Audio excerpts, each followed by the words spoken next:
I served for 2 terms of 1 year each.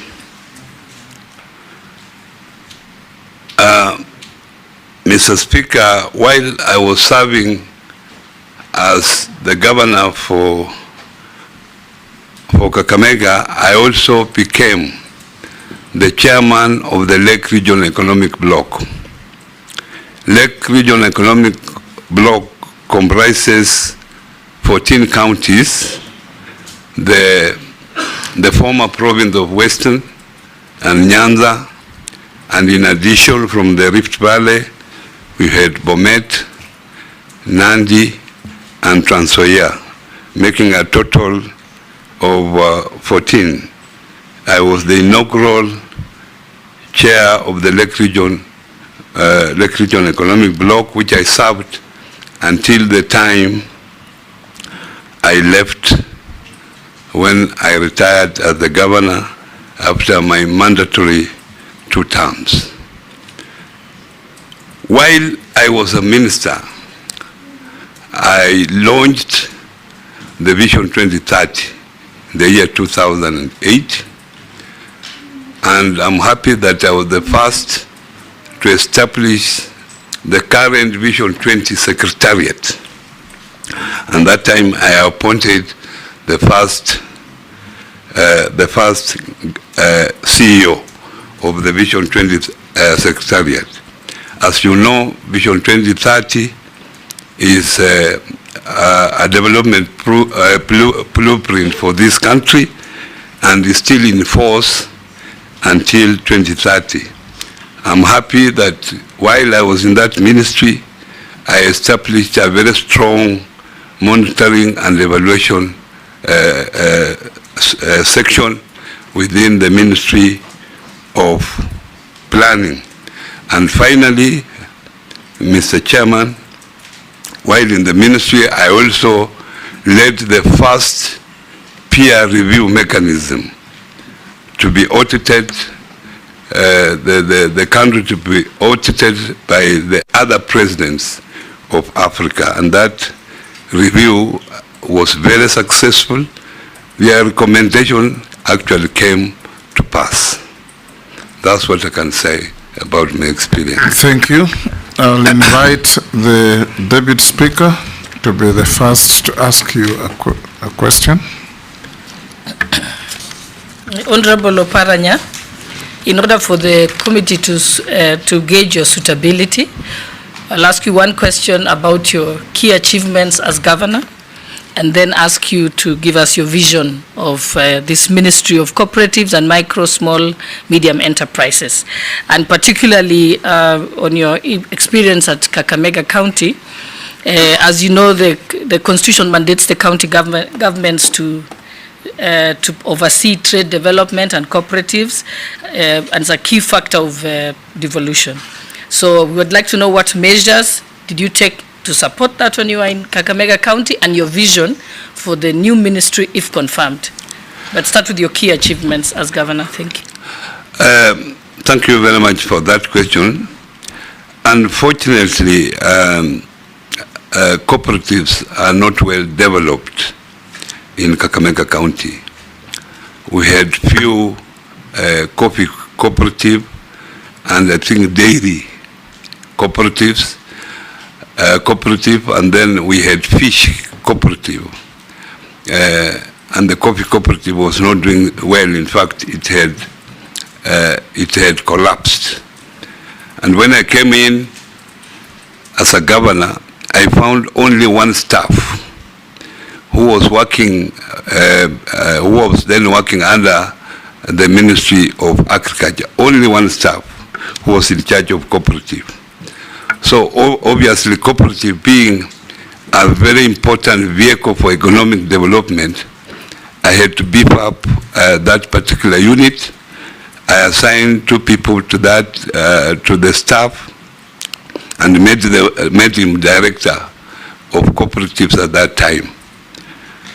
And then from there, I made a provision in the budget allocation in order to revive cooperatives in the county.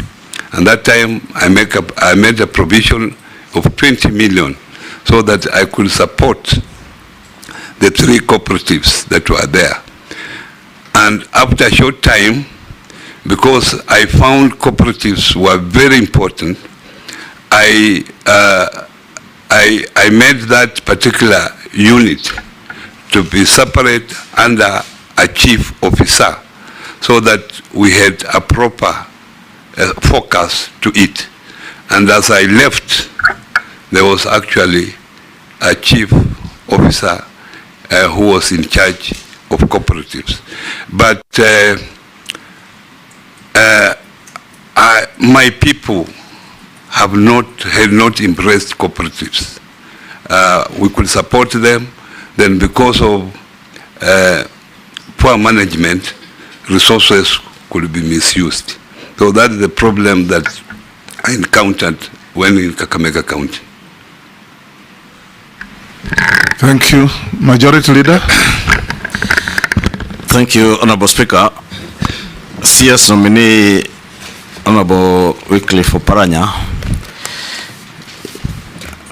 as part of the vetting process, we do write to EACC, and when the clerk wrote to EACC on your suitability amongst others who had been nominated to serve as cabinet secretaries, EACC had a reservation on your nomination as a cabinet secretary, and they said they had conducted investigations on allegations of corruption against you when you served as a governor of Kakamega County, on also conflict of interest, abuse of office and money laundering. And they did recommend to the DPP that you be prosecuted for those offenses. They also aver that you went ahead and obtained conservatory orders from a Kakamega Constitution and Human Rights Court in petition E019 of 2023, and that matter is still pending in court. But they were able to get conservatory preservation orders against your assets, specifically some 28 million shillings, I believe, which was in some bank account.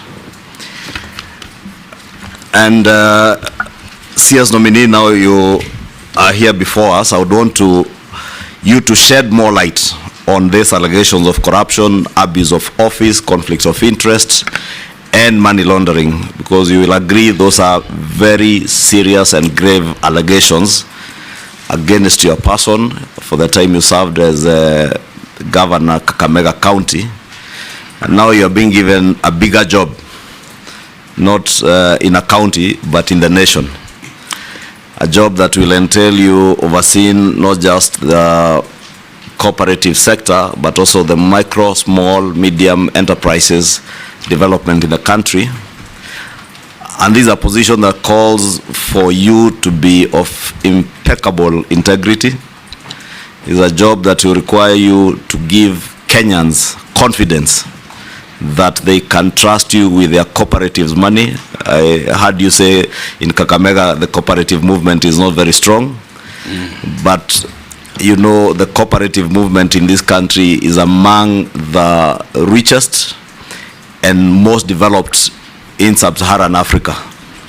Therefore, this is a sector that requires a man of impeccable integrity and someone that Kenyans and cooperators in this country can trust that their money is safe with them. Will cooperators' money be safe in your hands? Thank you very much. The corporate money would be very safe in my hands, Mr. Chungwa. You answer this, nominee, but next time you wait for me to motion, because sometimes we'll take about 3 questions in a row. Oh, okay. But you answer this before we go to the others. Yeah, thank you very much.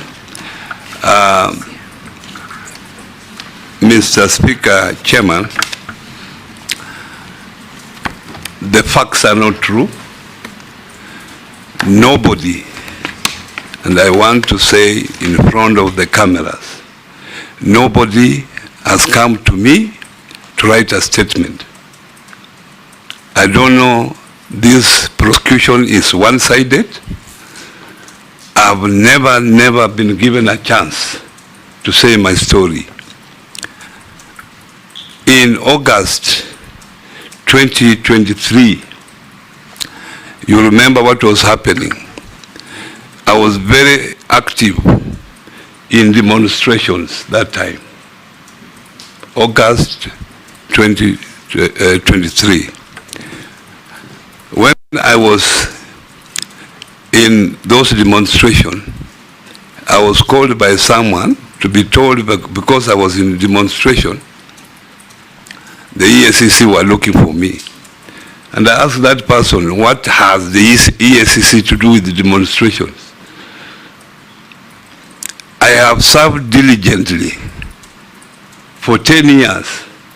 I've been a minister for 5 years. We have had audit reports. This audit report, there is no report that pointed on me as being a corrupt person. And if you remember, when I was Minister for Planning, the ministry was voted the best performing ministry. You can look at your records. When I was governor, everywhere they are saying where devolution is working is Kakamega County. If I'm lying, check your records. I worked for 10 years, nobody came to my office about any corrupt case until August 2023, when we were doing maandamano. And when they came to my house, it was even not about corruption. The first question they asked, what business do you do with Raila Odinga? I don't do any business with Raila Odinga. Raila Odinga is just my party leader. That is the only relationship I have with him. Secondly, I was asked, do you keep guns in this house? Obviously, why would I be keeping guns in my house? The third question I was asked, that where do you get money that you fund demonstrations? So what has those questions to do with corruption? So as I sit here, Honorable Chairman, nobody has come to take any statement from me. So I don't know what I'm being accused for, because I'm also just seeing it in the papers as you are seeing. So that is where I am, Mr. Chairman. But even before then, my lawyer got possession of the documents when they went to court to freeze my money. And the money was not in the account. The money was with CPF, where I was buying a property. So when CPF were called by EACC to write a statement, they are the ones who alerted me that they were following the money that I had paid CPF, which had nothing to do with the Kakamega account. This was money from my account and money from someone who was buying my house that I was selling. So that's how it was. And nobody has come out until when now the person who was buying my house withdrew and wanted me to refund his money. I didn't have the money to refund because it had been frozen. Chair. Sorry to interrupt. Yes, Majority Leader. Interrupt, Governor. Just to be clear, two things. First, who are these who came to the house? EACC or ordinary police? You wouldn't know them because they never introduced themselves. There were about 20. So some were in police uniform, some were in civilian uniform. They never introduced themselves as EACC officers? They said they are EACC officers, but I can't remember their names. There was one that introduced himself. The rest never introduced themselves. Then the money you are referring to is this money that is has conservatory orders? Yeah. The money was not in my account. It was with CPF where I was buying CPF, this is a county provident fund? Yes. You are buying a house from CPF? Yes. So you had transferred the money to CPF? CPF. And the conservatory orders were put on the CPF account or on your account? Yes, no, to the CPF account. Okay. Yeah. Jeanette, Minority Leader. Yeah, thank you, Chairman. Chairman, my questions begin from this. Mr. Nominee, these investigations that EACC is talking about, are you saying here on camera on open day that you have never written any statement? I'm saying here in the camera that I have never been called to write a statement up to this moment.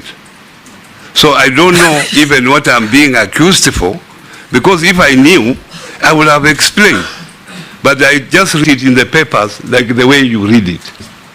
So this file that we are seeing that has gone all the way to the DPP doesn't have any of your statement? Can you go and check that file? I have never written a statement. It will be easier to just answer the question. Yeah. Because even if you tell him to go, he will not. Sorry. Just answer the question as it's asked. I have no statement in that file as I sit here, unless I will have it tomorrow.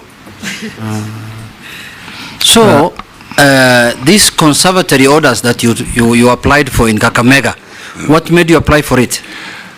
I applied for it because my family was harassed. Yes. And because the way these people were asking me questions about the guns, about my relationship with my party leader, I got scared. And the way they harassed my children, they took their phones. Yeah. I didn't know what was going to happen next time. So I decided, why can't I go to court to protect me? And that's why I went there. And according to the Constitution, I'm not supposed to be searched the house. It is there in the Constitution. So I was using my rights. You can be searched, but with a court order. Yeah. Court order. Yes. If they come with a court order, they can search. If they don't have a court order, it's another story. Okay. Thank you. I rest my case there because I'm really surprised that you're saying you have never recorded a statement. I have never recorded a statement. That is information that I really wanted to know. Yeah. Secondly, now my other question is, now you are going to the position of Cabinet Secretary of Cooperatives. If confirmed. If confirmed by this committee. Yes. And your profession, as you have said, is accounting, which is much in relation with that work. There is the SME, micro and small medium enterprises, which is the backbone of this economy. That is the group that drives this economy. What do you think, what measures will you put in place to make sure that these SMEs survive the current economic situation that is going on in this country of high interest rates and other things? Secondly, the famous, and unfortunately me and you are on the same line before elections and after elections until now we are found together in this place. How will you handle Hustler Fund? It's in that ministry. What do you think you will do? And you know the way we oppose it very well, me and you, on the streets. Chair, maybe before he answers that, in relation to the question Jeanette asked, the investigations by EACC, you say you have never recorded a statement, okay? Are you aware if any of your former colleagues or staff at the county government of Kakamega have recorded any statements with EACC? And lastly, has the office of the ODPP, Office of the Director of Public Prosecutions, ever contacted you in relation to this matter or prosecuted you? I wouldn't know if any member of Kakamega County recorded a statement, because I'm no longer a governor. So I wouldn't know the movement of staff from Kakamega to here and back. So that one, I will not commit myself that I know. However, I know one of my colleagues who was called to record a statement. Chairman, on the same, just briefly on the EACC, have you ever been to EACC offices, the headquarters here? Yes. In October? Yes. Did you What did you go to do there? I had gone to collect my phones because they had taken my phones of my children. My children were crying, they want their phones. So I followed them to go and collect the phones. And when I went there, they kept me waiting. They were saying they were scanning the phones. And later, after some 2-3 hours, they returned me the phone. That's what took me there. So while there, you did not write any statement? I didn't write any statement. Did you get your phones back? I got my phones back, except the computer. And the ODPP has never contacted you that you're supposed to be charged for any offense or you're supposed to be taken to court? He has never contacted me.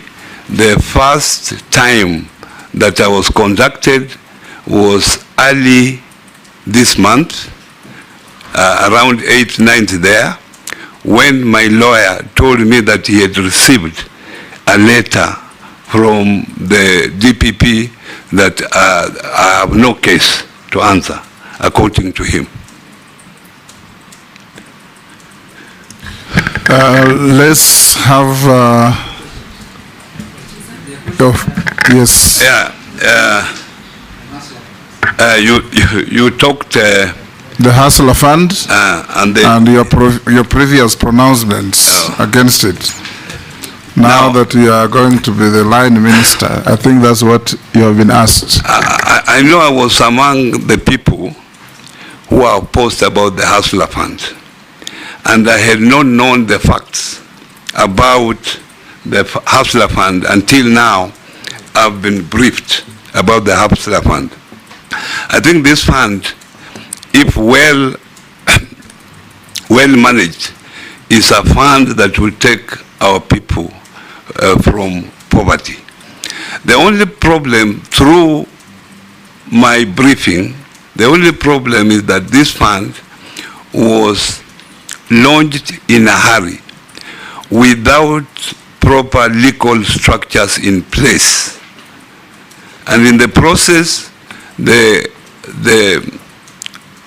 Treasury allocated 13 billion Kenya shillings. From those 13 billion, because of borrowing again and again, that figure has gone, the turnover has gone to 55 billion. From 13? From 13. And out of that 55 billion, 21 million people have been involved in the repeating borrowing. In the process, they have been able to recover 43 billion, sorry. It's a revolving fund. It's a revolving fund. So in the process, there is 12 billion, which has not been recovered. But they have there is a very strong infrastructure, digital infrastructure, that they are able to determine where the 12 billion is, who has the 12 billion. The only problem is that there is no legal framework to recover that particular amount. You know, Fulisa is when you take Fulisa, when you load your phone, then the money is recovered automatically.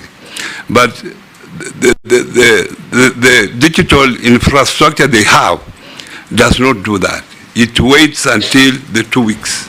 If you find favor and you are confirmed, I have not been asking questions, but just a follow-up until the end.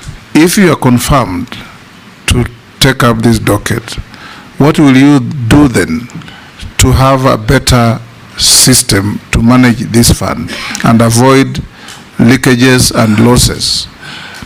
First thing I should admit here that the intention was very good, because this fund was supposed to address market failures at the lowest level, lowest pyramid. That person, even leave Mama Mboga, leave Boda Boda, the person below, even those people, the person who could not even afford 500 shillings. So it was supposed to address that. You borrow the money and then you repay. When you repay, you get a credit score. So after that, then if you have borrowed like 500, you have refunded. You can now borrow 1,000 and you refund. in that process, your score improves. So you can continue borrowing until those who are borrowing properly, now they can borrow up to 1 million shillings. So the intention was good, but unfortunately, there was no legal framework. So if you approved my nomination, the first thing I would do is to make sure that there is a proper legal framework. There is a board has just been put in, but there is no even staff.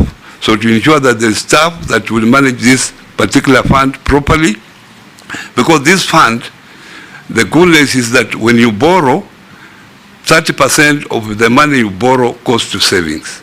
So it encourages savings. And at the moment, even the savings now have reached about 3.1 billion. And savings are very critical. It has also the element of retirement benefit. They have even now put there a benefit of health care. So if well managed, Mr. Chairman, this is a very useful fund. I will take a cohort of 3. Naisula, I believe the first one was a point of order. Oh yes, it was. Yeah? It's because it was in the public knowledge that he went to EACC in October. So let me ask the question. Yeah. Naisula, Koech, and Kosing in that order. In fact, let's go up to Kikaria. Okay. So Honorable So you take Oparanya, note, then you'll answer them in a sequence. Honorable Oparanya, just speaking from you, what you've talked about the Hustlers Fund, as it is now, or as it was, we used to have the Women Enterprise Fund, the Youth Fund, Uwezo. And I'm actually very keen on the Women Enterprise Fund. When we move the women, and you know there are rural women who don't even know how to use these gadgets. There are some who don't even have smartphones. But the kind of business that they're doing, huko mashinani, they really need this fund. And as an MP, because we oversight these funds and we are also patrons, we've been giving them a lot of loans. But now you're moving them to a digital space. You've not done, not you, but I mean, we have not done enough sensitization. It is really limiting. I'd like to pick your mind on that. And then there is very little is known about the Micro and Small Enterprise Authority. It's called MSEA, which is domiciled in the ministry headquarters. They have a ready clientele of more than 7 million the small, medium and small enterprises. What measures can you put in place to ensure that the authority is well resourced so that it becomes more vibrant and more visible? They might be doing a lot, but rarely will their work be profiled. And lastly, what plans do you have, if approved and confirmed by the National Assembly, to reach the unreached in terms of cooperatives? You know, some people think that cooperatives is a monster somewhere. And many Kenyans, especially in the rural and interior parts of this country, have no idea about cooperatives and what it does. I have a text message from a Kenyan who says, I don't want to ask later something from Kenyans, who says that when you were COG chair, in 2019, nurses went on strike for 2 weeks and their salaries and statutory deductions and loans were never paid to date. They're asking, they didn't see leadership then when you were chair COG. They're asking whether you find yourself suitable to come again back into leadership. Coach. Nominee, mine is straightforward. How will you address the issue of punitive practices by digital lenders towards MSMEs? Considering, Come again. How will you address the issue of punitive practices by digital lenders towards MSMEs, considering that while these lenders provide accessible collateral-free loans, they often charge exorbitant interest rate and lead to debt distress. Number two, on a lighter note, Honorable Speaker, is to commend the nominee for his good taste. Recently, it's been a media sensation, and I applaud his good taste on nice things. Thank you very much.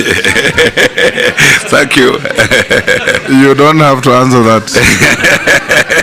Deal with his first question. Yeah. The next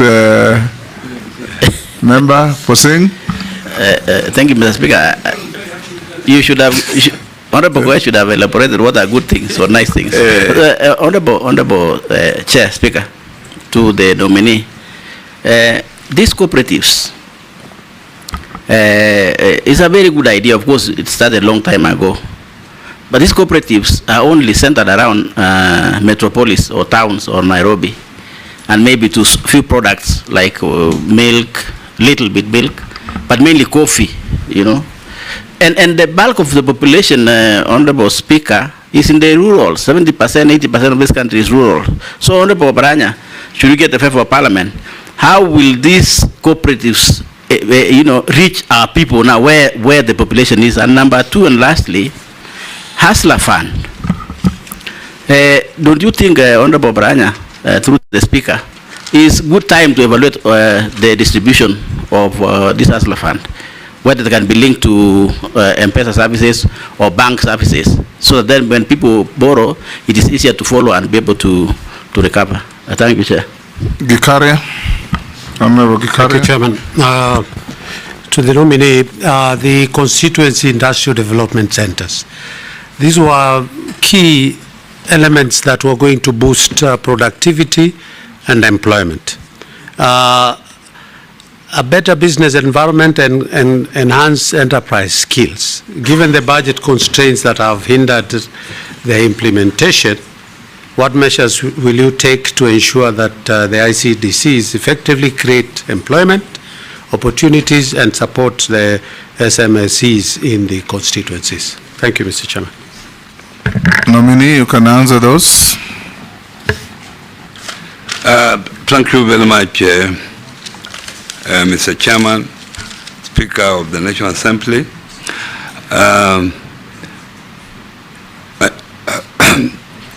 You asked about the Women Enterprise Fund, that it has now been digitalized. What I would say is that at the moment, I will not know what they have done on that fund until now I move in to see. But since you have now raised this question, it's one of the issues that I have to look into. But as you know, the world is now going digital. So the only thing that you can do to these women as a member of parliament, I think, is to sensitize them, let them have the smartphones, and there are organizations that can support in that area. I know because I have done that in my own county with the CHVs. They have been supported with the smartphones, and they are able to transact. But I have said I will have to check. Now, the MCs. Point of order, Honorable Speaker. Yes. Yeah. Coming. Yeah, to the nominee. Yeah. You know, the Women Enterprise Fund, that money we used to give to Mama Bogas. And those women, they don't know how to use those smartphones you are talking about. And like Nyeri County, Karatina, the women had taken up to 1 million shillings. Now, when they were told again, each now or collectively? Collectively. Each group, because they normally take that money as per, in a group of women. Now, when you say that, now again we tell those women to go back and then now start doing those applications through the mobile phone, I don't think that is going to work. And that is why even we were trying to approach His Excellency, because we were feeling those women who had already had a business of 1 million, and here you are being told now to go back and apply for 50,000. I don't think that is doable. Thank you. Lastly, a comment on that, Chairman. And in my view, I think what we are saying is that yes, we need to move with technology, but can it be gradual? And can it be well thought out in implementing the policies? Thank you, Mr. Chairman. I hear you.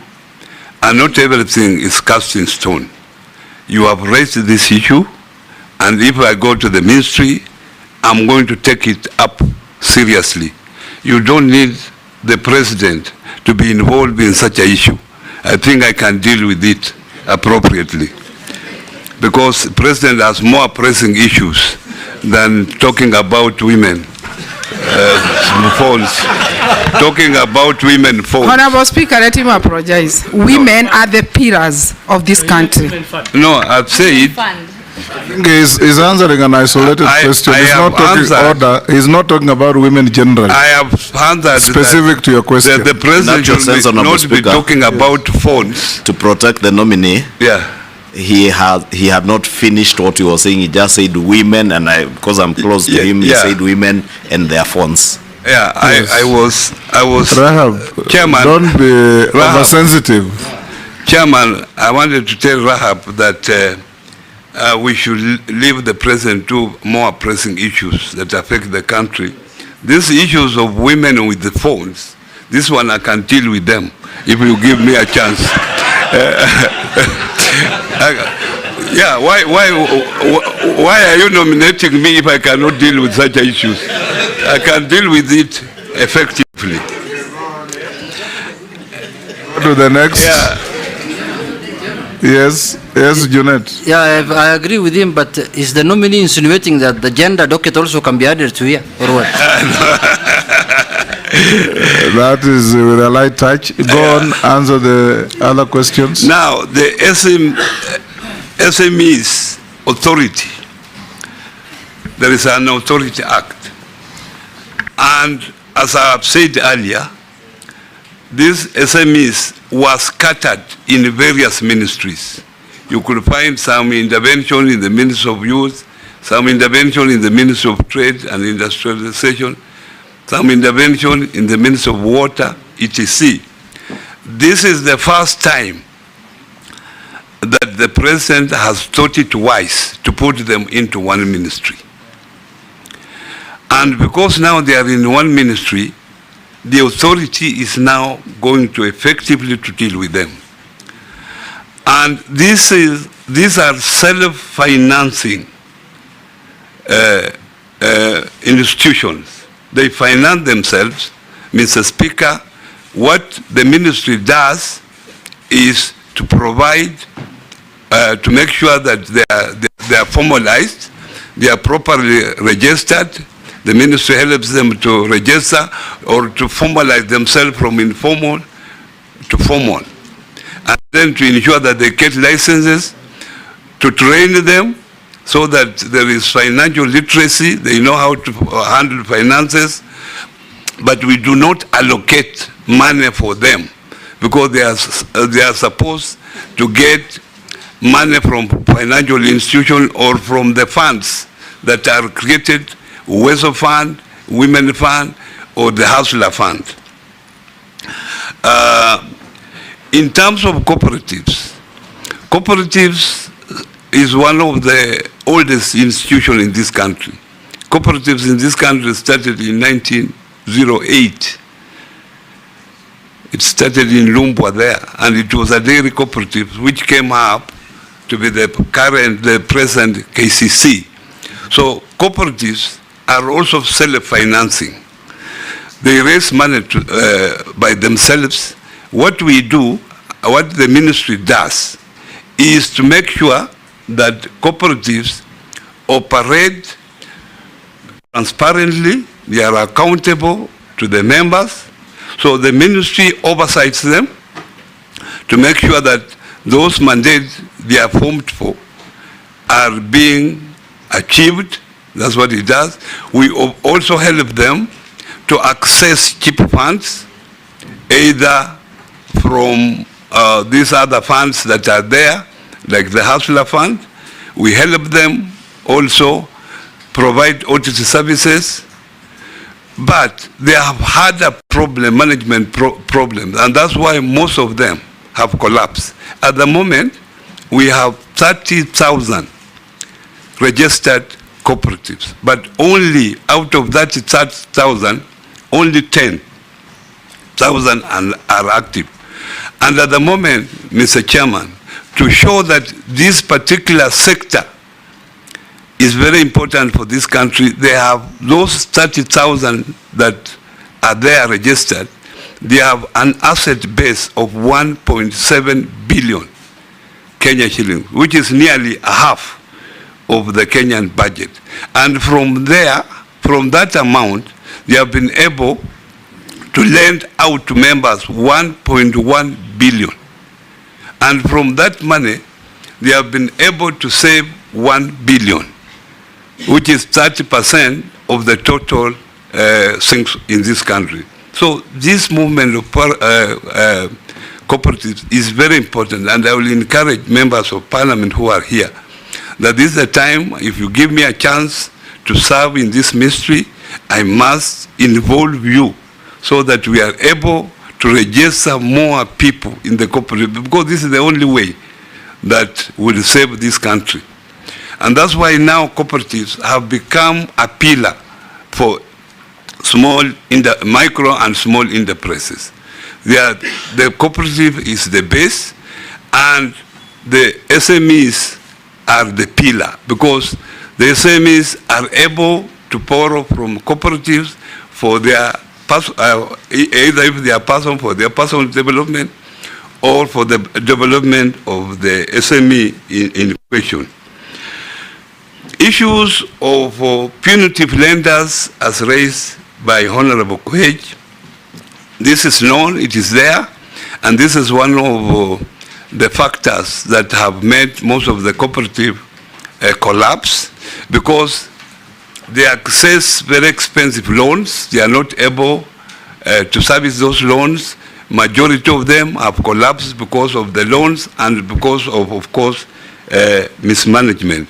And that's why the ministry is taking precautions to ensure that these cooperatives now come together and form a central liquidity facility where they all put their money, and if they want to borrow, then they will go and borrow in that central liquidity. Isn't that why the cooperative bank was set up? Yes. No, cooperative bank operates as a commercial bank at the moment. Why cooperative bank is owned by the cooperative movement, 65% of the shares, but it operates under the Banking Act. It operates under the Banking Act. So it is not treated as a cooperative as such. So it is out of that. But Chairman, because it is owned by the cooperative, it supports cooperative movements on many other issues. Now, Honorable Singh raised the issue of cooperatives are only in towns. I can assure you that cooperatives are everywhere. Now, you have to actually cooperative, even the mamambokas come together, the table banking, that is part of actually cooperation. That is what graduates to be a big cooperative. But that kind of collaboration, whether in whichever village, and you will find this cooperation is everywhere, even in small villages. But what I think you are saying, you are thinking of a formal big cooperative. I can assure you that if you give me, you are able to vet me, and you give me this chance, I will come to your constituency, West Pokot South, isn't it? And that's where I was born, and I will help you form cooperatives in that particular region. I will sensitize the people there so that they are able to form cooperative. You have talked of Hustler Fund. Honourable members, I don't want to talk much about Hustler Fund. I've clearly committed myself that as I go to the ministry, I will look at the various issues, because a fund like that losing 12 billion in a short period, and this public money is an issue that as citizens of this country we should get worried of. The idea is good, but the problem was the way that it was implemented. So the last question that I was asked is about constituency industrial development centers.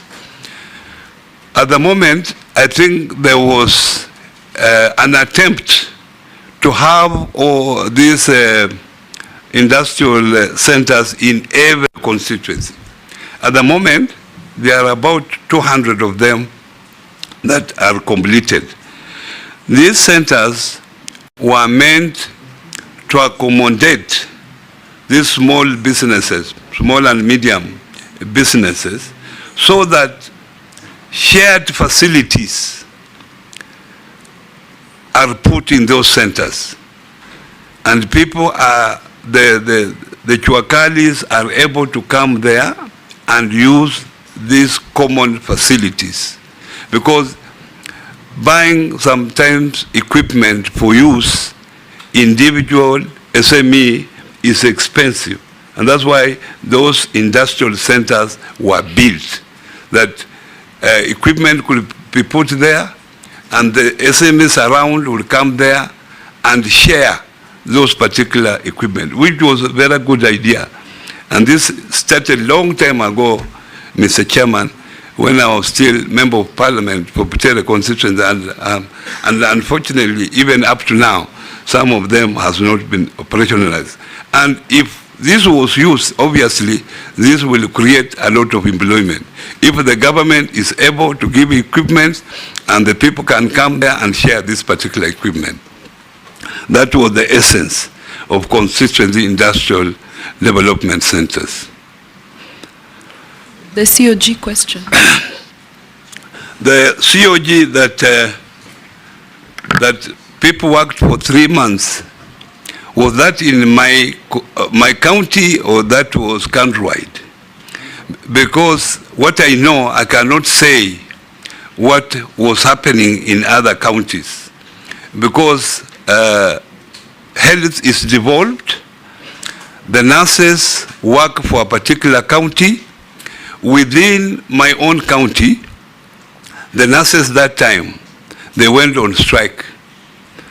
And I met the union members. I asked them why they were going on strike. They said they were going on strike because they were sympathizing with their colleagues who are suffering somewhere in Kirinyaga. But I told them, heaven's sake, you are working for Kakamega County. Why do you sympathize with someone in Kirinyaga? So what I did, I went to court, and court told them to resume work because the excuse was not relevant for Kakamega County. So they never resumed work for 3 months. So I decided that I would not pay them because they were told to resume work and they never worked. So why would I have paid them? And they had not paid. They had not worked. So that's why up to now, by the time I was leaving the office, I had not paid them. Point of order, Chair. It's about the constituency industrial. What you said, that is the status as it is. My question was, how is he going to, what efforts is he going to make to revive them to meet that purpose that they were meant to serve? Thank you, Chairman. Mr. Chairman, unfortunately, this was just a shared service. These constituency industrial centers are under the Ministry of Trade, Investment and Industry. So that is the lead ministry. They are the owners. So we were just going in to get the share, to use them at the site. But for implementation, for allocation of resources, that is the Ministry of Trade, Investment and Industry. So I cannot clearly answer that question. Amisi, Mukami, Mishi, and Shuria will take those 4 in that order. Thank you, Mr. Speaker. Mr. Speaker, I also want to state that the nominee before us is well known to me as my former deputy party leader, very close friend coming from my region, and I have a very long relationship with him, but that one will not conflict my fair decision in this committee against his candidature. And just like Honorable Junet, we find ourselves in a situation whereby, in fact, for a while I thought we are in Azimio PG because we are always together, but now it's on the opposite side. We've been against this hustlers fund, the people who have believed, and you know what we have believed in for a long time. Well, some of us have a history of gone through a lot. We have saved, some of our lives have been saved by media, personalities on the street.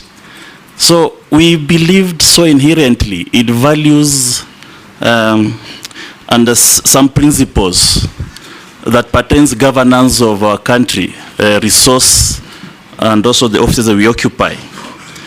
From where I sit, we are in a capitalist nation, where the bourgeoisie, the ruling class, controls the factors of production, and the low class, the proletariat, you know, they're the workers, who now we are referring to as the hustlers. This is a system that has existed world over, historically. And the way you have solved the issues of the proletariat is not the way the hustler fund is want to solve it.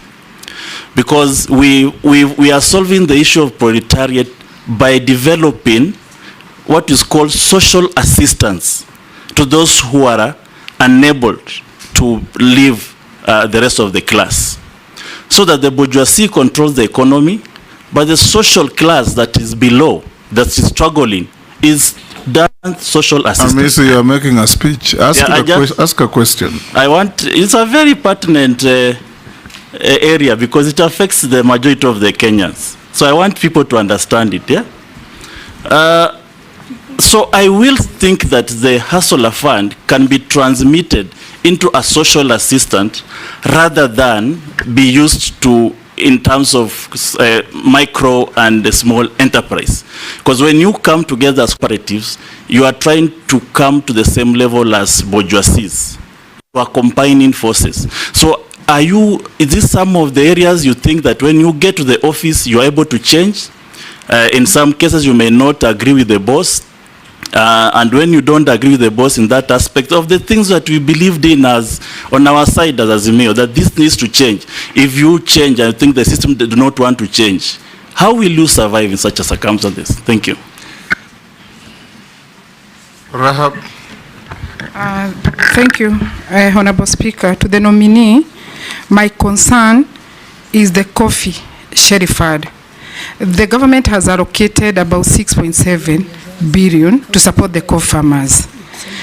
Through the New Kenya Planters Cooperative Union, this initiative has encountered challenges such as low uptake farmers and limited funding releases. What strategies will you implement to enhance the effectiveness of this fund and ensure it is successful rollout to help the coffee farmers? Because majority don't understand, they don't even know how to go about it. The other question is about the new KCC. The new KCC is collapsing because of the poor management. And the government has been pumping a lot of money in Dadola, Nyandarua, Eldoret, Nyeri Kiganjo, but still the company is not able to sustain itself. Still, the other small dairy farmers, they are able to pay their farmers in time, but KCC, they normally take about 120 days for the farmers to get their money. What are you going to do? Thank you. Ms. Shimbogo.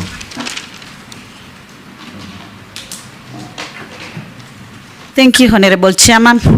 Honorable Chairman, the nominee used to be my deputy party leader in the ODM, but today I'm here in the appointment committee and I'm being governed by the procedure and rules. My question will be on the succession plan in terms of cooperative movement. I know this has been marred by several challenges, be it governance, management, and so many other issues.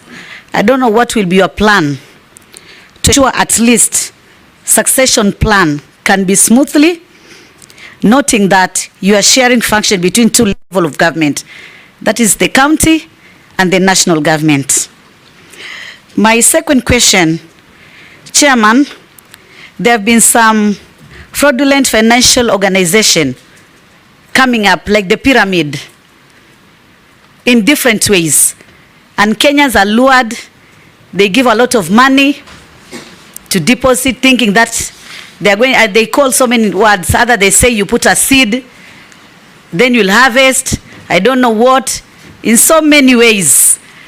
What do you think you can propose in terms of legal framework or other mechanism which you're going to put in place so that you safeguard Kenyans from losing a lot of money from such fraudulent activities? The last one, it is the issue of Cusco, which is the umbrella body for the SACCOs. I know there have also been so many challenges and corruption cases, ranging from theft and other anomalies. What are you going to do if you are approved to ensure that this umbrella body, which carries all the SACCOs, can be doing its activities under a legal framework? Thank you, Chairman. Thank you, Mr. Speaker. Mr. Speaker, this is a question that I had posed to the former Minister for SMEs, and I think he left office before he could undertake it. Mheshimiwa Oparanya, the SME Financial Support Services, its framework is not favorable to the Muslim population due to the interest component. If approved, would you consider reforms to mainstream the significant population that feel abandoned? I thank you, Honorable Speaker. You can answer those four. Thank you very much, Mr. Speaker. Honorable Kaleba Misi has raised this issue of Hustler Fund, social assistance. As a government, the government definitely is a government for the people. The government that does not take care of its people is not a government, because this government is there voted by the people, and the government, when it comes in office, it has to take care of its people. So social assistance is very critical. But Mr. Chair, social assistance is not within the Ministry of Cooperatives and Micro and Small and Medium Enterprises. It's under the Ministry of Labor. So I think someone from Labor will be able to answer this question more effective than myself. Actually, he answered when he appeared. Yeah, it's there. But us... But you can deal with his issue of now your poll moment. Yeah. Yes. But us, as a ministry, we have taken this micro and small and medium enterprises as our core function, and we are undertaking all that we can to make sure that this particular, because this is where we can create employment in this country, because this particular sector employs about 15 million people. The Kenyan government, the governments, counties, and the national government put together, they are able to only employ 1 million people.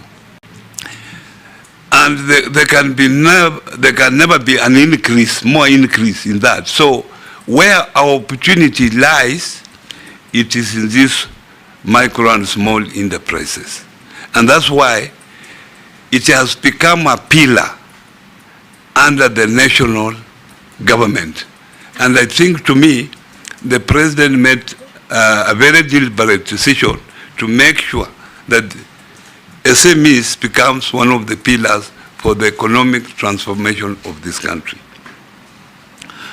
So what we do is to create enabling environment. That is our responsibility. We do not fund them. We just train them, tell them, you must be formal, you must be registered, because sometimes they want government tenders and they cannot do so when they are not properly registered, when they are not properly licensed, they have offices. So we help them, and then we sensitize them that if you get money through other avenues that we have created various funds, this is how you should manage these funds. What we train them on financial literacy. The issue raised by Rahab on the coffee cherry fund, this has been an issue for many, many years in the coffee industry. The problem we have had, and the coffee industry is no different from the sugar industry, which is in my place there, that this government concerned, and if they are cooperatives, the sugar industry, the companies are mainly parastatals, or government has shares there. Because of mismanagement, they take this money and they do not pay the money back. So they become debts. The government has continually written off these debts. But for how long will the government keep on writing off this debt? You know, now there is scarce resources in this country. You can see what happened to the finance bill. There's no more money. I think the system that we have in the recovery of this money, because this is the money that is advanced to the farmers when they sell their coffee, as they wait the money to be paid back through the agents. So sometimes the agents get this money, but they do not remit the money where it is supposed to remit. So it's also a management problem. So we must fix this management problem first to make sure that if these funds are advanced to the farmer, how do they come back? They advance the farmer, the agent gets the money, the agent sometimes gives the money halfway. So we must change that system. And we have been talking about cherry fund year in, year out. And I remember the other day the president said that there will be a write-off. But how long will this happen? We must go in and solve this problem. Rahab, I can assure you through KPCU, because this is the major culprit, that we will look into this issue. In the same way with the new KCC.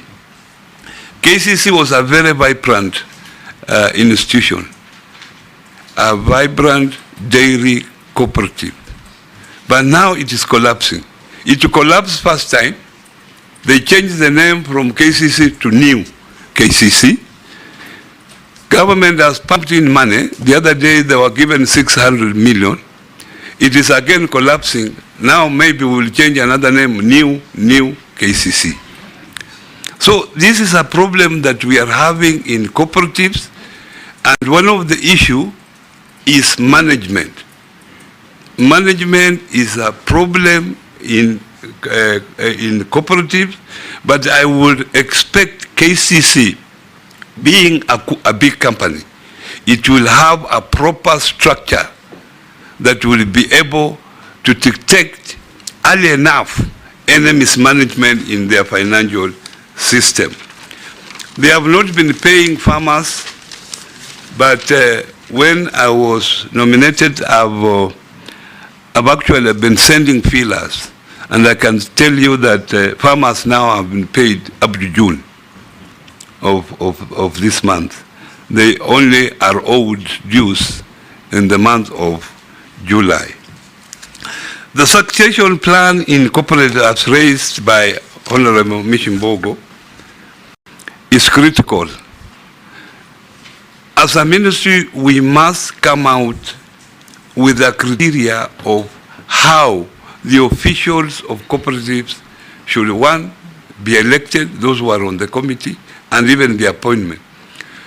Someone is elected to be a chairman, and is a chairman for 30 years, until he goes to the grave. And actually, if he stands for election, he wins. It is like the labor movement. When you are there until you go to the grave. So as a government, we must find out what is the problem. And I was thinking very seriously that why can't we create limits? If me, I've served as a governor for 10 years, that was my limit, and as you can see, I'm still very strong. I will be still the governor of Kakamega County this moment. And in fact, I would have gone in unopposed. But because now there was a term limit, I think this term limit should also extend to... We advised your colleague in sports that the same thing obtains there. Yeah. People hold offices in perpetuity. In perpetuity, yeah. So tell us, if you find favor, what are you going to do to manage, introduce, and have succession plans in these cooperatives? Yeah, Chairman, thank you very much. You see, like banks, even sometimes, if you are managing director, you are also allowed to be a managing director for a particular period. You cannot be there forever. And that's what I'm saying, Mr. Chairman, that one of the things, if given a chance, I'm thinking is to create a term limit for even board members, and even if you are CEO. So if it's 3 years contract, you renew once and then you disappear. If you are on the board, you also serve a board for a particular period. Even if you are very good, we say that goodness of yours, take it also elsewhere, so that those people can enjoy that. So that's what I'm going to do. She also talked about shared functions between national and county government. I can tell you that according to the Constitution, cooperatives function is a function of the county governments. But it has created a challenge, because there are cooperatives that operate beyond boundaries of constituencies. How do you deal with them? Because the counties can have their own legislation to regulate cooperatives in their area, and they have a right to do so. But what about if cooperatives operate beyond? Like in Western, we have the IG, Invest and Grow. You go in every county in that region, they have offices. How do you deal with them? If Kakamega has a different cooperative legislation, Vihiga has a different one, so how will which law will it subscribe to? So we are saying that those cooperatives that operate beyond their own boundaries should then be controlled by the national government. And that, even that's what we did in roads when I was the governor for Kakamega. We agreed roads that go beyond county boundaries should belong to the national government. And that's what I feel. There is already discussions between county government and the Ministry of Cooperative on how this issue is going to be dealt. As soon as it's dealt with, I will be able to advise you, Honorable Mishimbogo. The issue of pyramids, they say that you plant money and you get money. Obviously, Kenyans are conned. And what they do, they give you, they say plant 100, plant 1,000, you come, you get 2,000. So they lure you. As you put in, when you put 20,000, then they disappear. That's why we are coming up with these funds.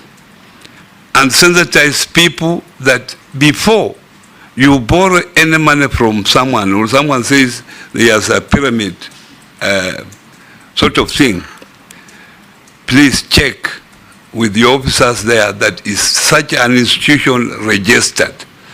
That's why the government is there to protect its own people by making sure that people are not conned. So go to institutions that you are sure these institutions have offices. The pyramid fellows usually don't have offices. They have offices where you can go and complain, and that they are registered. I don't think as a government we can come up with a legal framework to legalize things like pyramid schemes. We will be making a mistake, we will be making a serious mistake, and our people will continue to be conned. Cusco, like KCC, is also new. There was Cusco, the original one, which is under receivership. And now there is new Cusco, which is struggling. So if we decide to put it under receivership also, we will have another new Cusco.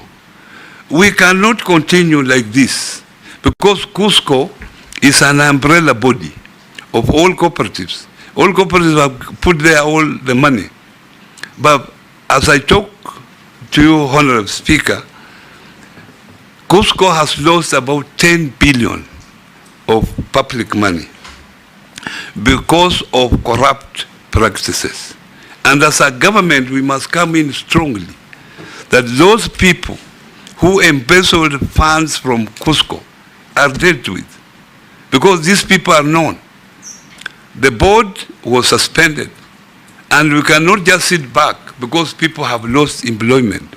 We must follow up and see that this money is recovered, and this is the work that EACC can help us instead of following a squirrel in the name of Wycliffe Oparanya.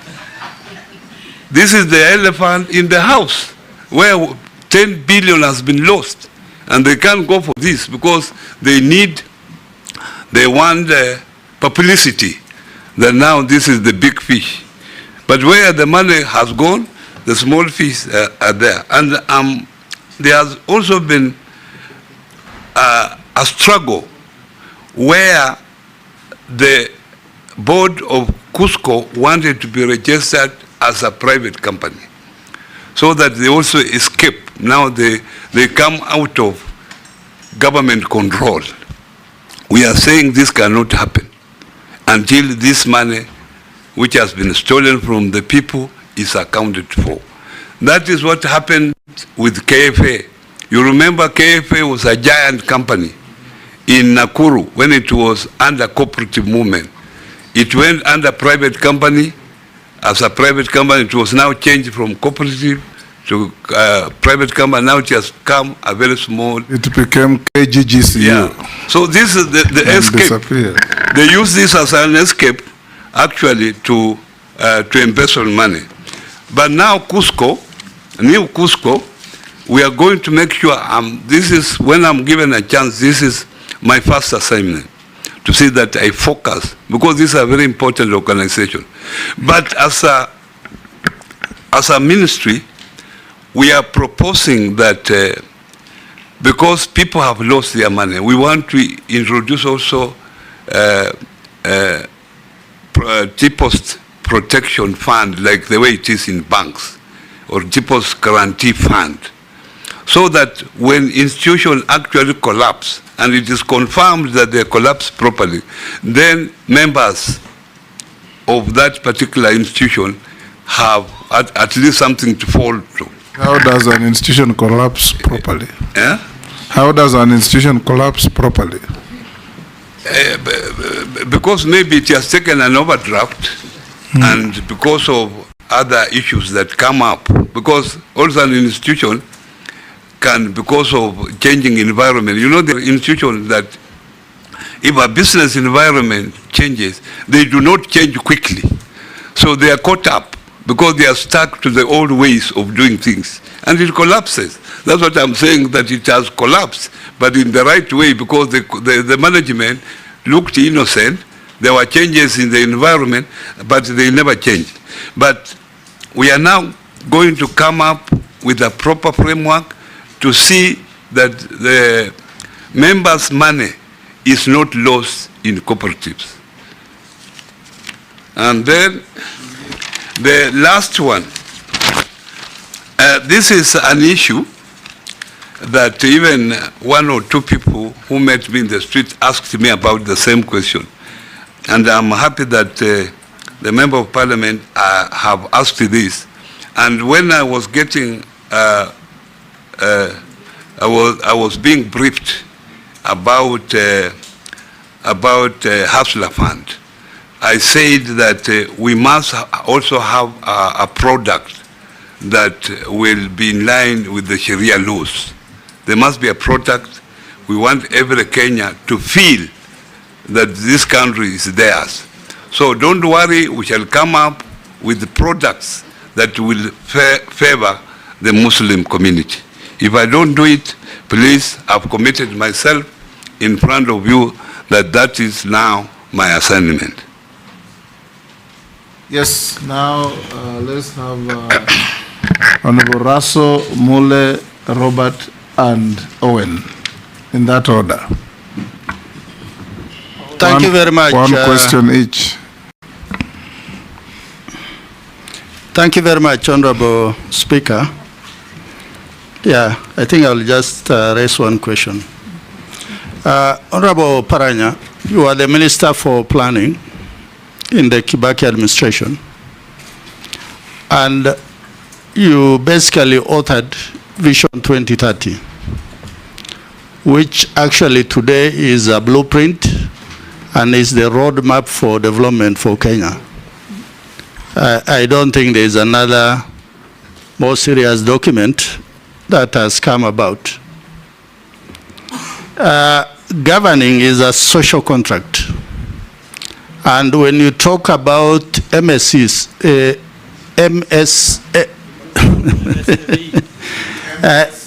micro, medium, small enterprise, and cooperative is part of our people.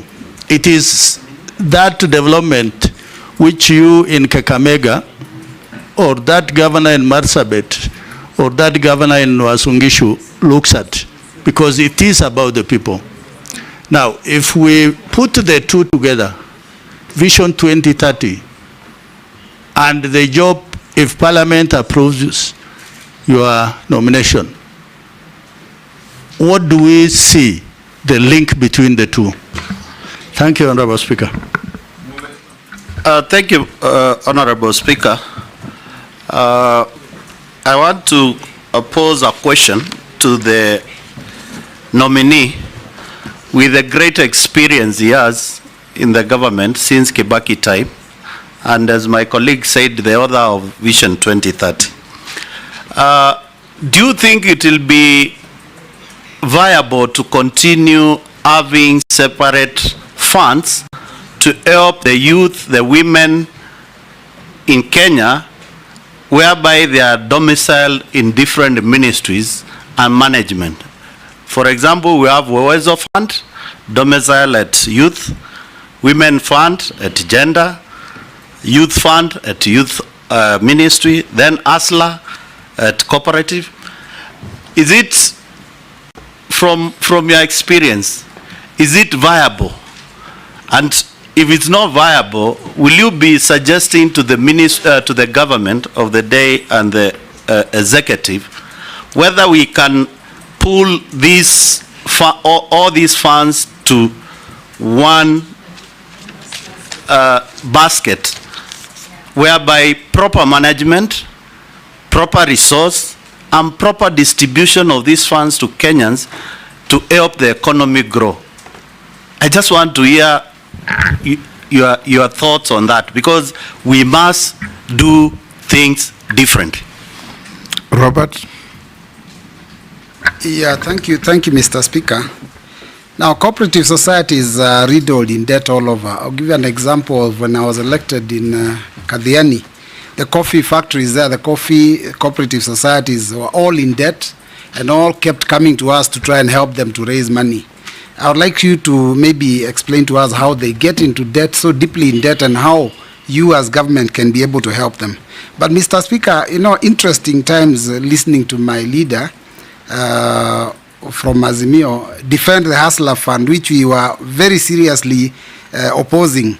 And I'm also learning a lot. But you have confessed some things here, and I sympathize with you when you talk about how EACC has actually, and you did this on oath, that EACC was actually acting as a political tool, fighting you because of exercising your democratic right in picketing under Article 37.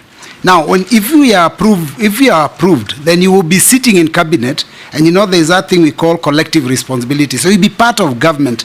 Maybe you can tell us, how will you use that office to ensure that this persecution does not continue again in this country?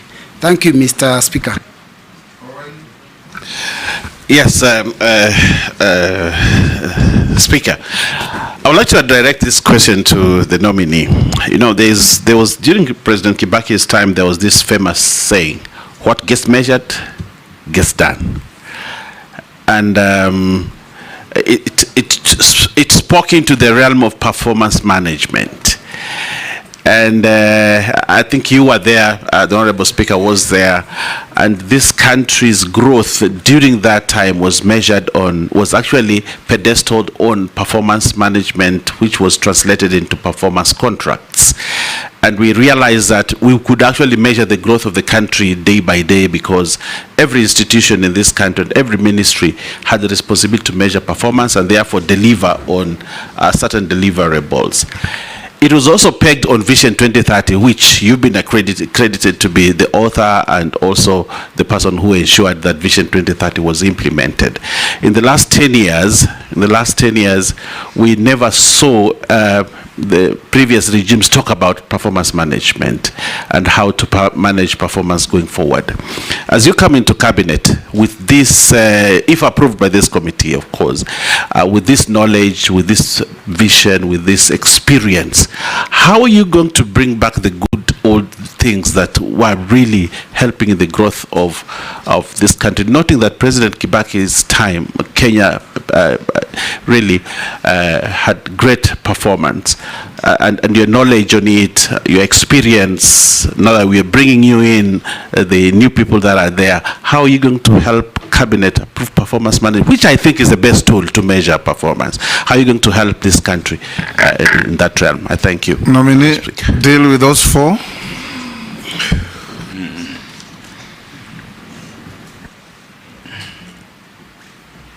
I started with Mula, or no, we did Oras.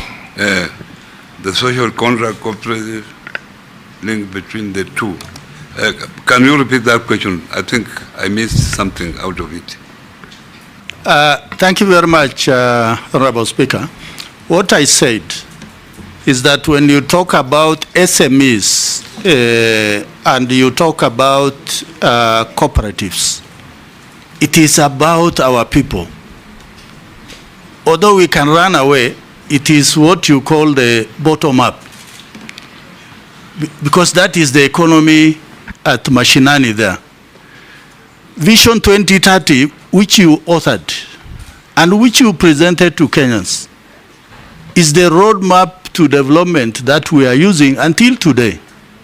So I'm saying, if you link the two, as the immediate former governor of Kakamega, how are you able to link the two to see that are we making progress in Vision 2030?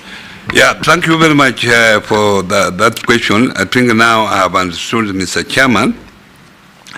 First of all, the Vision 2030 is a long-term blueprint for development of this country. And it came up during the times of the former president, the late Mwai Kibaki. And this this document is a very good document if you have an opportunity of reading it again. But unfortunately, the other governments, when they came in, they tried to come in with their own things. Some of the issues being undertaken now are out of line. But that's not bad, because we had said in the vision clearly that the environment, the business environment, the economy environment changes.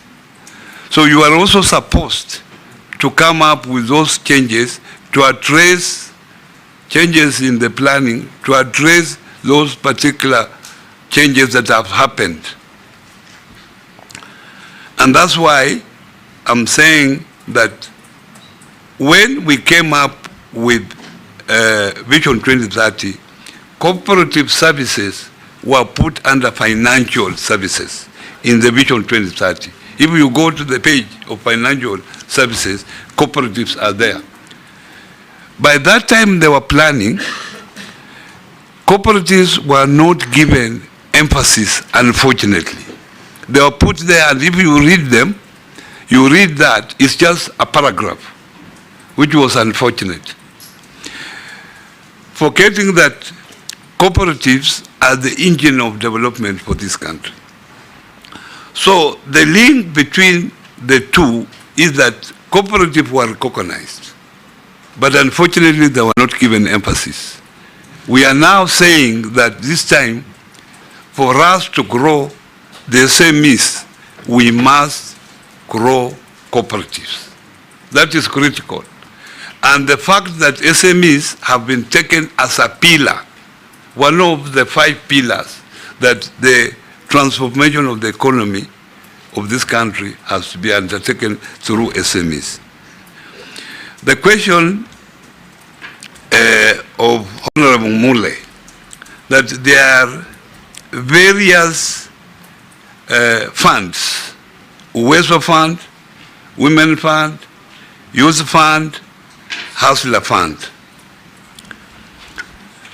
Fortunately, Honorable Mule, these funds have been put under one ministry now, under SMEs, except for Youth Fund, which was there briefly, and it was taken to the Ministry of Youth.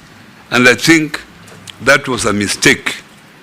These funds were meant for different purposes, but they were also established to address various concerns at that time. That time, our good women were making noise that they need a fund.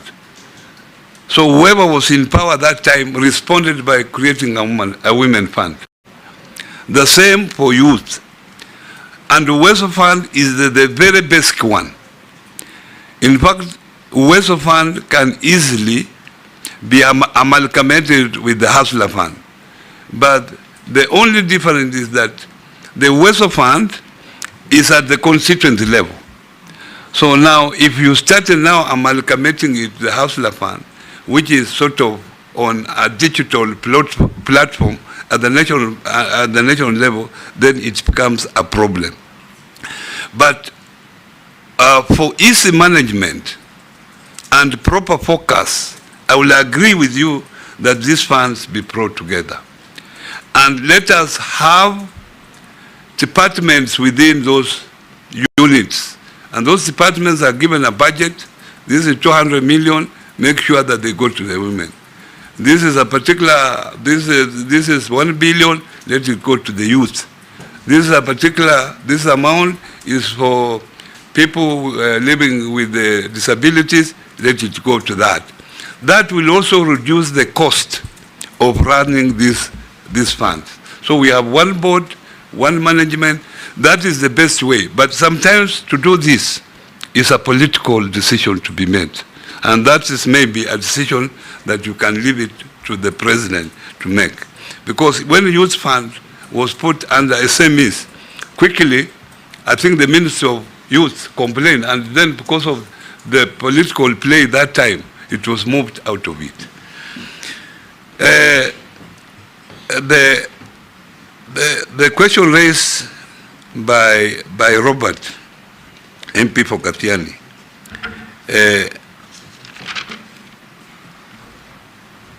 the issue of debt write-off in the cooperative.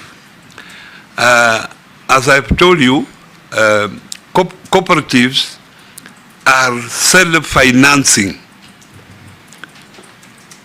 They are umbrella cooperatives that government puts in money. Few cooperatives like dairy. Dairy is a very important sector in the economy, where the government puts in money to make sure farmers get to be paid. It's like also the sugar industry. They want to make sure that farmers are paid because sugar is consumed a lot. Milk is consumed a lot in this country. So the government must have interventions. And that's why the government is ready to write off debts because of that that particular special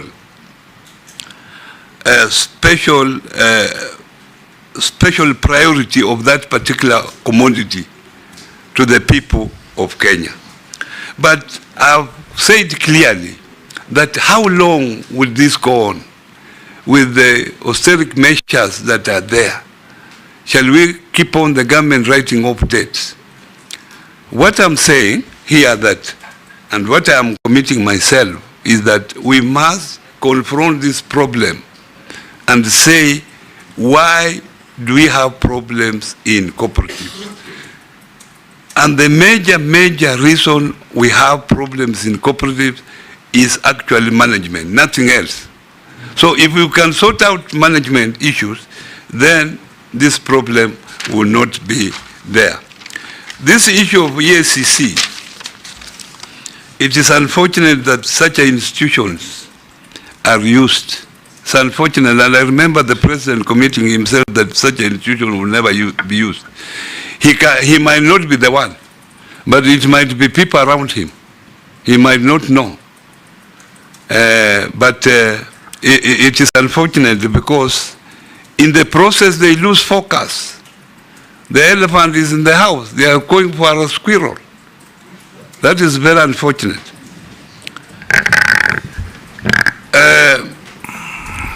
The issue of performance contract.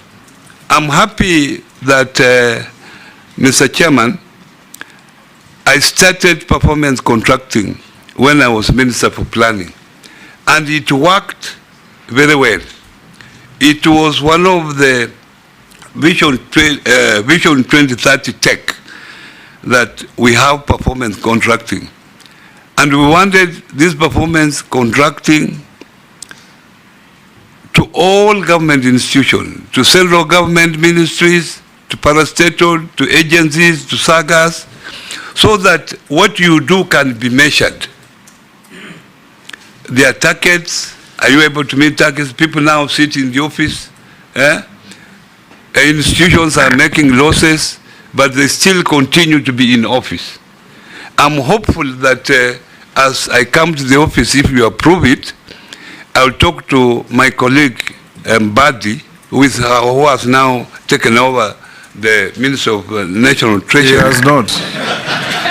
Who will? He has not taken over any office. If you have approved it, if you approve it, if you approve with somebody to take over the National Treasury and economic planning, because that is where this performance contracting is supposed to be housed, then this is one of the issues that I will take it up, because that was very good. It motivated people to work very hard. When it was being announced at KCC there, some ministers will hide their face because they know their ministries have not done well. So people worked hard. So it is important because we get salaries from the public. So we should be accountable to the public, Mr. Chairman. The last court, George Murugara, Sir George, Daoud, and Mary. Thank you very much. One Mr. question Speaker. each. one question, then the public one I'll ask, I will not ask again. That will be the end of it. Let me ask you my own questions to the nominee, because this issue of ESCC is a little bit sensitive, but it's also important that we get the corrective facts, especially as regards the allegations. Number one, ESCC every day starts saying that they sent your file to DPP for prosecution. But you've informed this committee that you did not record a statement, which means you were actually not heard. In your position, would have ESCC recommended a prosecution before hearing you? That is very important. Number two, you went to court. You got a conservatory order. The question we ask is the conservatory order still in force? And if it is, are the proceedings which you took to court still live, or they have been terminated? And if they've been terminated or they've come to an end, what has been the end result? Now, this other one on behalf of Kenyans. It's a fortunate or unfortunate, depending on how you see it, but your side of the political divide told Kenyans, go and take the hustler fund and do not pay. They went, borrowed the money, they have not paid up to a tune of 12 million. Now the shoe is on the other foot. This money needs to be recovered through the revolving system. You are in charge. Will you now turn around and tell the same people that they have to repay the money because the money must be repaid? Thank you, Mr. Speaker. Honorable Oparanya, you have talked a lot about the cooperative societies, so I won't take you back, but you have said it is a management issue. I want to put it to you, it's not a management issue.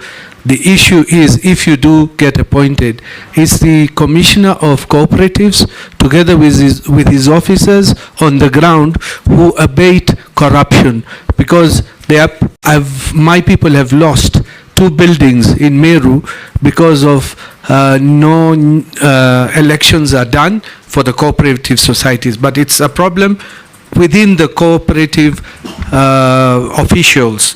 You have talked about Uwezo Fund and all that. There was a bill, I think about 4 or 5 years back in Parliament regarding Uwezo, all the funds. It was called Biashara Fund. Maybe you may need to follow it up, how far it went, because I think there was a cabinet paper to move all the funds into one fund, Biashara Fund.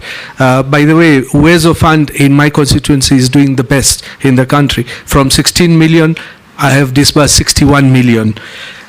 The last one I want to put it to you is the Sasra policy, where the depositor, the savings are supposed to be, they are being told to deposit 10% a minimum, whereas it is very difficult for people to deposit that 10% for minimum. And there are some SACCOs, in particular I would say, who have not been paid for the last 2 or 3 years, and they are in the media.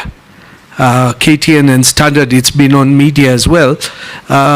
They have not even remitted. They have been deducted for the last 2 years. The deductions have been deducted but have never been remitted to the SACCO. So what are you going to do if you do get approved? Mary? Nominee, my question is on MSME. Facilitating access to credit and support is core to the government empowerment agenda. And you know, you must empower the citizens for them to be able to pay taxes, live better lives, and also be productive generally. Now, MSMEs still struggle to obtain affordable credit because of the high interest rates and stringent lending mechanisms. Now, and I say this because we interact with Kenyans every day. And if I quote Honorable Speaker, our constituents ask us, nisaidie, ni boost biashara. Times are hard, ile pesa nilikuwa nayo nimelipa school fees. There is market, but I need to boost my business. We have potential business women and men. Those who want to do startups or just boost what they are doing.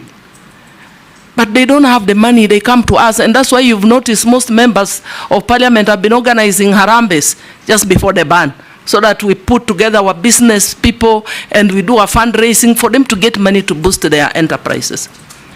So the question I want to ask the nominee, what measures will you implement to improve access to credit for MSMEs, especially for women and youth?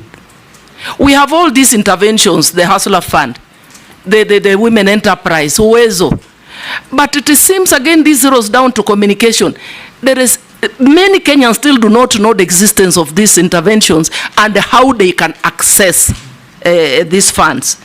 Just related to that, what mechanisms will you implement to improve, no, I've said that one. What mechanisms will you put in place to bridge the financial gap, promoting responsible investment practices and ensure financial sustainability? That is especially on loan recoveries. Thank you. Answer those three. We're coming towards the end. Yeah, George, thank you very much for that question. I want to confirm that I have never been heard. And I'm on record here. I've been a member of parliament. I know what is to be on record. And if you have someone there, you can confirm. Did you ever take a statement from a man called Wycliffe Ambassador Oparanya? I quote the orders clearly. I said the conservative orders, I quote them. I told you, I told the committee here that my family were being harassed.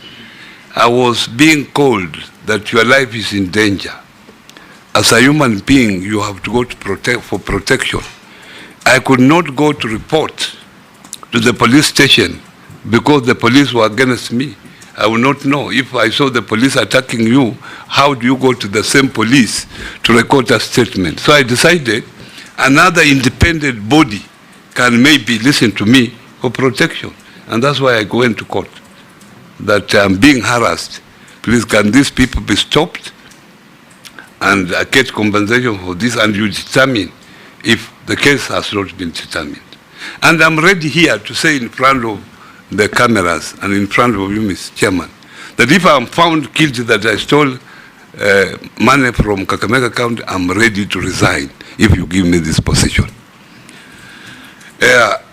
The issue of Hustler Fund. Okay, I think if in fact they forwarded a file recommending your prosecution, if ESCC did that, recommending your prosecution to the DPP without your own personal statement, it's highly illegal and highly irregular. Thank you. In fact, you should lodge a formal complaint against ESCC for that. Yeah, thank you. Thank you. Thank you very much.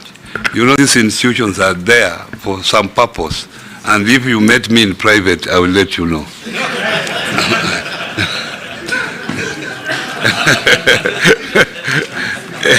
It's not for nothing.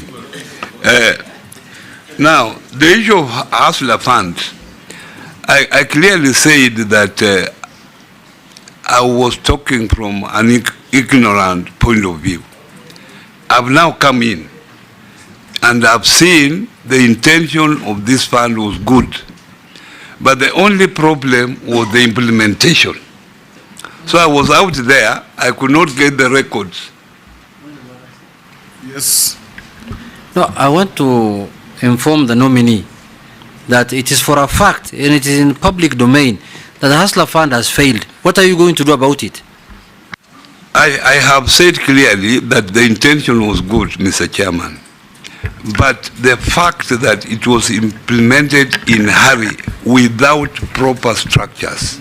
You already said that. What I'm going to do is that I will make sure that if you give me the chance, I will make sure that proper structures are put in place, that money that is given to the people, out there to our people, it is recovered. It's a revolving fund so that other Kenyans are able to enjoy the money. Honorable Dawood, you have mentioned that the issue is the Commission of Cooperatives. A Commission of Cooperatives, is, you see, is one person. I don't want to defend. I don't want to defend him here, but so many cooperatives have collapsed. Maybe yours is exceptional if the Commission of Cooperative was involved directly. But from my study... Point of information, Mr. Speaker. It is not him alone. He's got officers. It cascades all the way to the county and the constituencies. The people under him, together with him, there is a problem. I understood him, nominee, to say that apart from the governance issues that you have said, corruption and so on, the office of the Commission of Cooperatives has not helped. It has been part of the problem. So he was asking, if you find favor, what will you do to make that office work? Obviously, I will streamline the office, but as I've said here, I don't want to have a blame game at the moment. Give me a chance to go in there and look at this particular issue so that I can address it, and note down in your diary that after a month or so, if you give me the chance, let us discuss about it. Then I will be able maybe to give you the right answer. The issue of UWESO fund, youth fund, women fund being put together as biashara fund. I told you, I mentioned earlier, Mr. Speaker, that sometimes this issue is political. When you want to put youth fund, women fund together, and the women are complaining, no, we want just our fund separate. The youth are complaining, we have youth fund separate. But this will require sensitization. If we can agree with members of parliament, and starting with you who are here, that we sensitize our people to agree this fund to be one fund, and create units within the structure, so that each particular vulnerable group is given their share. I think, to me, it will work very effectively. And that's the direction that we should go. Thank you, nominee. We're coming to an end. I have just a few issues the public have asked me to put to you. Some you have answered, so don't belabor if you have. You are on record as advising borrowers from the Hustlers Fund not to repay. Is that still your position? Some chairmen of cooperatives who have been in office, one person says he knows some chairmen of cooperatives who have been in office for over 20 years. What will you do? You already answered that. I've already done that. How will you help SACCOs recover the billions defrauded from them by fraudulent managers of Cusco?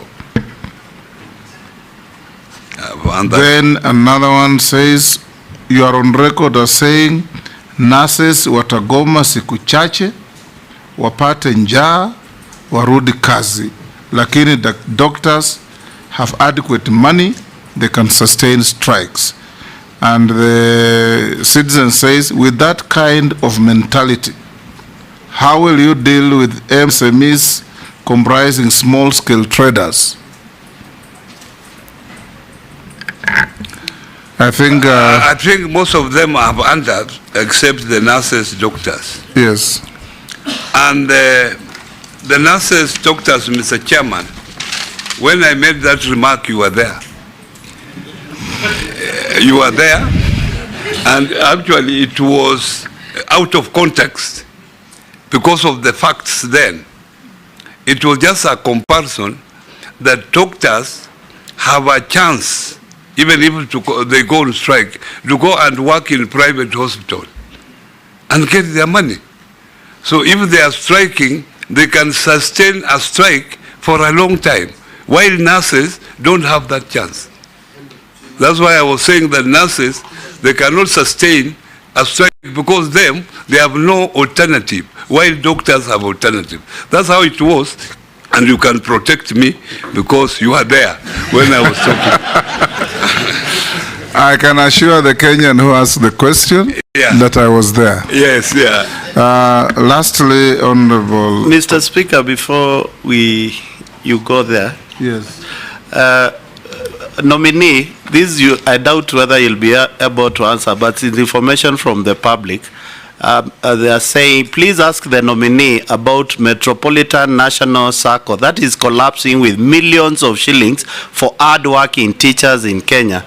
They have never communicated on when the corporates will be refunded their money, and they have started closing down. Please, if you get into the office, save the teachers. Daud, what is it? No, he has not answered about the deductions being done but not being remitted to SACCOs. Is he going to do anything? By employers? Yes. Yes. The issue of Metropolitan, I wouldn't know the right facts, so maybe Honorable Muli, I will look into that and maybe come back to you, because I don't know it even, but let me take it up. Deductions without remittances? The issue of deduction without remittance, Honorable Chairman, in fact, this is a serious issue. At the moment, about 2.1 billion has been deducted from members and not remitted. And the most culprit is the county governments, that they deduct and they do not remit. This is a serious issue, and I think it can only be sorted out when we are in, where we will involve county government and of course national government. In fact, the cooperatives were pushing that their money should be deducted at the treasury from those affected counties. But in law, that is not acceptable, because the law does not allow that. So these are a thing that we can just sit down and see how best to do it. Nominee, as we come to an end, yes, Majority Leader. Mr. Speaker, before you conclude, you know the suitability of all these nominees. Part of it is largely hinged on integrity, in line with Chapter 6. And CS nominee, you have just said on record there that should you be found guilty, you asserted you would be ready to resign. Confirmed. Confirmed. Now, I want to ask you to flip that. That says, if found guilty, if charged by DPP, taken to court and found guilty. Yes. In your view, should it be the perception that is there, or should it be on the basis of being under investigations, or should that process be at the point where you are found guilty, following due process in a court of law? At what point, ideally, would you resign? Obviously, Honorable Ichunga, I'm talking about a due process. There must be a due process. If there is another issue, it should be, a file should be there, it should be taken to PPP, because that is the one. So even if EACC had recorded statements from you, from other people, but you are yet to be prosecuted, it is your position then that you are presumed innocent until proven guilty? Yes, that's how the law is. Yeah. Unless you want to violate the law. Chair. Mr. Ichunga, you know, I respect you very much. So I don't know if you want to violate the law. No, all due process. All questions are innocent, so don't infer anything. I just wanted it to be clear. Yeah. Because in other jurisdictions, like in the US and in many other Western democracies, people, even on the assumption or the impression that they are under investigations, there are people who choose to resign. So I just wanted that clarity, that you want us and the country of Kenya and yourself to follow due process as stipulated in our laws. Yeah. Thank you, Chair. That's what I said. Chair, you see the beauty of this committee, the chairman is a lawyer, the vice chair is a lawyer, so we're well covered in terms of law, in terms of knowing the law. You see, Mr. Chair, whatever that's happening, whether it is AUCC, DCI, they remain allegation until they are proven in a court of law. This country has gone through that process long time. One time we elected president and deputy who were charged even in ICC. So these things are just rumors in town here until they are proven in court. Nominee, as we finish, I don't have questions to you, but I want to encourage you. Order. I want to encourage you that in event you find favor and get this position, the bedrock of our economy for the ordinary people lies in cooperatives. And you yourself have said they suffer from serious governance issues. They suffer from serious mismanagement, frauds, thefts, name it. Every single village in this country has a story to tell about losses through cooperatives. It's a nightmare.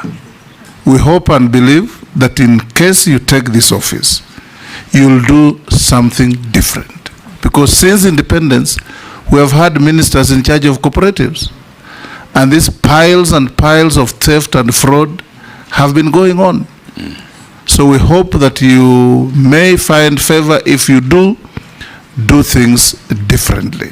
Thank you. Lastly, I want also to confirm to the public, because of what has been going on in the media, that this committee instructed the clerk of the National Assembly to write to the DPP and confirm whether there were proceedings of a criminal nature as had been publicized going on against you.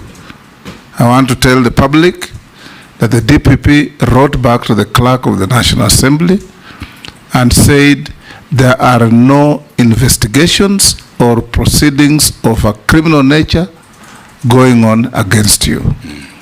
You are hereby released to go. Oh, sorry. I have to ask you a few other things. In the rundown to this, we wrote to you and you responded to the memoranda that were filed against you, which were, I'll tell you how many there were. There were 29 in number.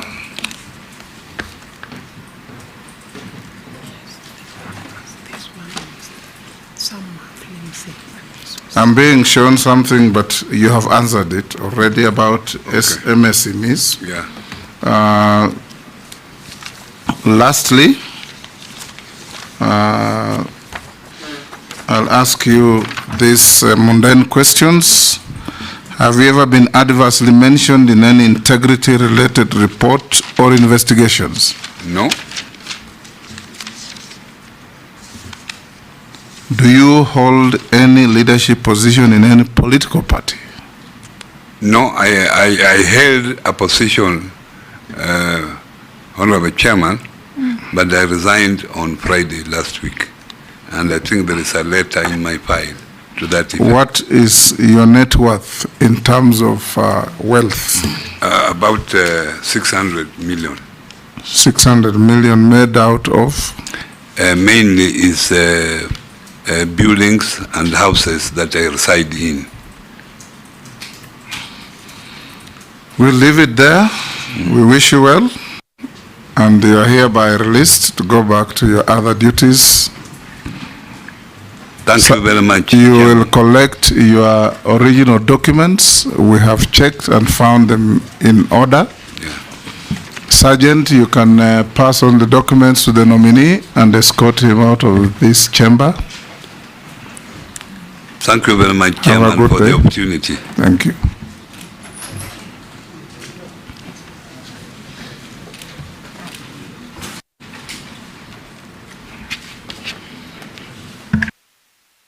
Honorable members,